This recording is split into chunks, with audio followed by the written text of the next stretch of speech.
This is the 103rd episode of the JLPT Bootcamp podcast. I'm your host, Mac, and today this is a special cultural podcast. And in 2 weeks, I'll be going back over what I'm doing to study, some tips about studying Japanese, what to do, how to get the most out of your study time.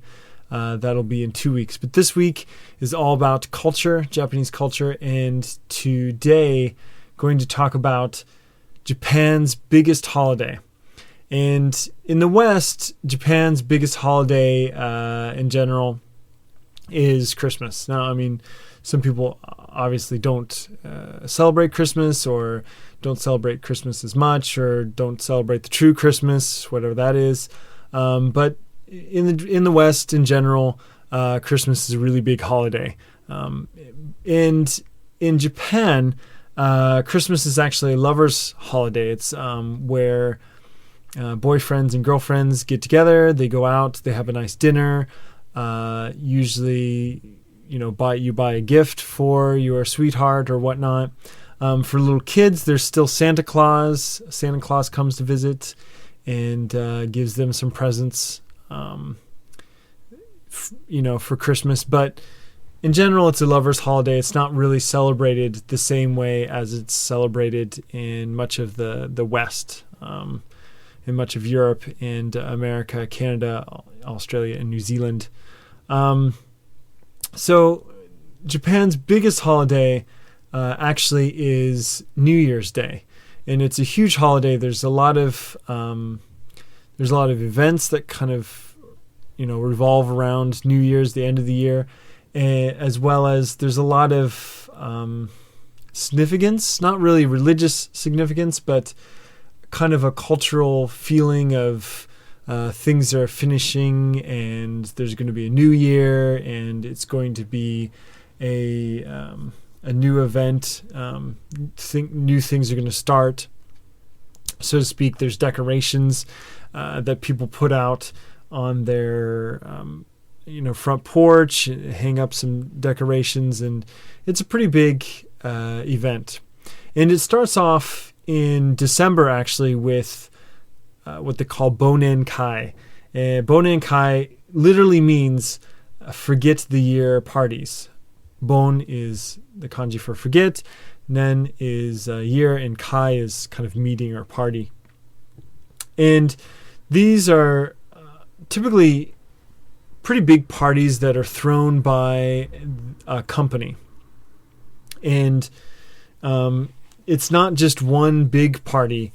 In the States, at least, there's usually a big Christmas party, and it's usually just one big one for one company. But usually kind of what happens in Japan is there's multiple bonnenkai for, of varying sizes, just a few friends to a section of a company to the whole company goes to somewhere together to have a big party, or they have the party at the office. And there's a lot of activities that are involved in these things, games, and of course just tons of alcohol. People end up drinking a lot at these parties.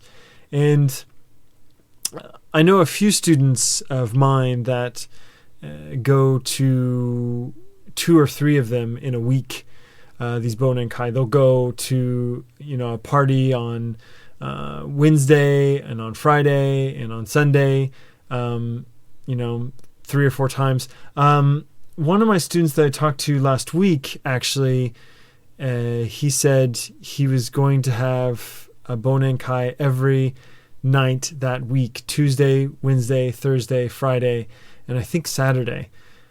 So that's a lot of partying. And of course, they stay out kind of late, drink a lot, then they have to go back into work the very next day, bright and early, and kind of try to work through a hangover or just not feeling well because they drank a lot. And so obviously things get pretty busy for a couple of different reasons towards the end of the year. People they don't get as much work done at the office. So they have to stay later, and they have to work weekends and things. And it just ends up being a pretty busy time for everyone involved. In bonnenkai, it seems like this would be a really fun event. But attendance is generally considered compulsory for employees. And recently there was a survey that only about, I think the number was 33.5% of people are eager to go to these bonnenkai. And I can kind of vouch for that, just talking to students and things. They get kind of tired of it after a while, tired of partying, tired of just drinking a lot, waking back up again, doing it all over again. That can be quite tiring. Even though it sounds like a lot of fun, it can be a little difficult to just keep on drinking. And also for junior employees, new employees to a company, this is one of their main duties of the year, is to organize this huge bonnenkai. They need to book the restaurant. They need to decide on the food, schedule the speeches, work with the boss's schedule to find a good time that everyone can come to the bonnenkai, and work around everyone's complicated schedules, as well as, in the end, splitting the bill. If the company's not going to foot the bill, then they have to split it amongst all the company employees and get the money back, and blah, blah, blah, blah. So, it can be quite a hassle, especially for the bigger parties. And what's really crazy is this is a huge season for izakaya, Japanese-style pubs, because there's lots of these parties being booked. And so gradually, over the years, these parties have gotten moved back farther and farther. And some of them are actually now in November, mid-November, towards the end of November, the partying starts, because places get booked up very soon. So a lot of partying, a lot of drinking for the bonnenkai in December. And then during this time too, there's a lot of people are ordering New Year's cards. And in the West, again, you usually send out a Christmas card. It usually has a picture of you and the family in front of the tree, and you write some message to everyone, saying hello, whatever. In Japan, the New Year's card kind of serves that same purpose. You're sending out a card every year to just say hello. This is kind of an update from us. What's going on? Blah, blah, blah, blah. And these cards are, generally speaking, are pretty plain. They might not even be in color. Sometimes they're just in black and white. And they'll have a picture of the Chinese zodiac symbol, which is the monkey, I think it's the monkey, snake. There's a dragon in there. There's a pig, a cat, I don't know. But each year has its own animal. And for example, for 2013, the animal is snake. So every New Year's card in Japan is going to have a snake on it of some kind. Toy snake or a cartoon snake or, whatever on the front of the card. And if you got married or you had a baby, which I had a baby this year, you send out a lot more better designed card, so to speak. It's well printed. It's kind of like a professional looking postcard that you would send out with a couple of photos, usually about 4 or 5 photos on the front. They typically have your address on the front and some just short message, usually Happy New Year's in the year 2013, and usually the Chinese zodiac. If there is a death in the family, in someone's family, you shouldn't send a New Year's card to them. out of respect for the family member who has passed on. So what usually happens is you'll get a card in the mail that says,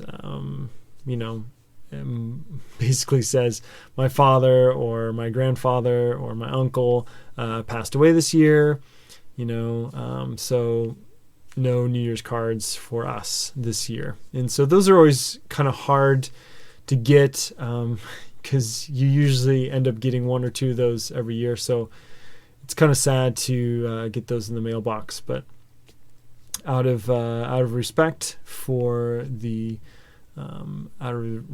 dead, you can't send a card that way. And of course, then everything kind of ends up on New Year's night.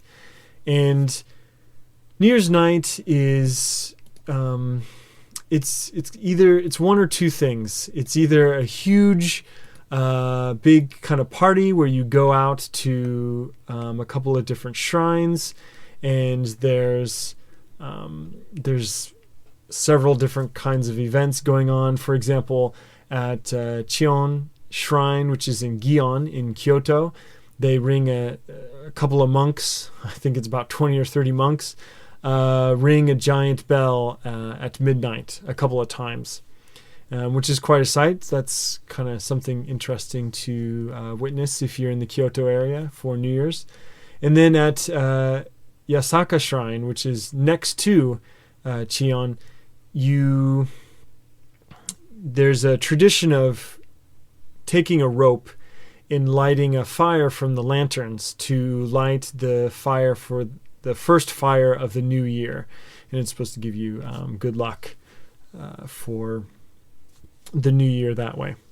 And this is also the time to recycle or refresh your good luck charms. Good luck charms are amazingly only good for a year.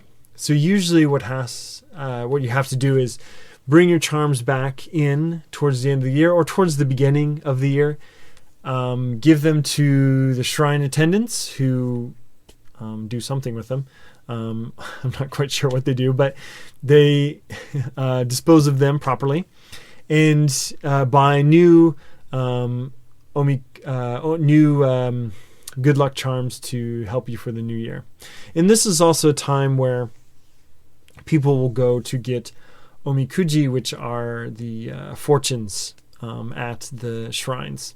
If you are not incredibly good at Japanese, these fortunes are pretty difficult to read the details about, but there's generally only 4 different kinds. There's like really good luck, small luck, and bad luck. And so kind of gives you some details about your love life, buying a house, big purchases, jobs, prosperity, things like that. It'll tell you, give you your fortune for the new year. A lot of people do that. This is also on New Year's night, the only night that trains in Japan will run all night long. They'll have an all-night schedule. Granted, the train service is not very frequent. Usually, sometimes the trains only come about a half hour or every hour, which can mean a lot of waiting around in the cold for a train home. But it does make it really convenient because you can stay out, you can kind of party with everyone, and have a good time, and then still hit the road and get back on the train. So that is the biggest holiday in Japan, New Year's Day. I'd like to hear from you, though. This is episode 103. Please stop by the website at jlptbootcamp.com and leave me an awesome comment there about have you experienced New Year's in Japan? What was it like? Where did you go? Let me know about it in the comments, and you can read other people's comments at the website. Again, this is episode 103. Or if you have any questions or comments, you can click on the Contact Me button up in the upper left corner and contact me that way to give me, if you have any comments or suggestions for the podcast. Or if you are a big fan of old-fashioned email, you can email me at mac@jlptbootcamp.com. I'd love to hear from you any of those three ways. And until 2 weeks from now, have a good week, a good couple of weeks studying, and I'll talk to you then.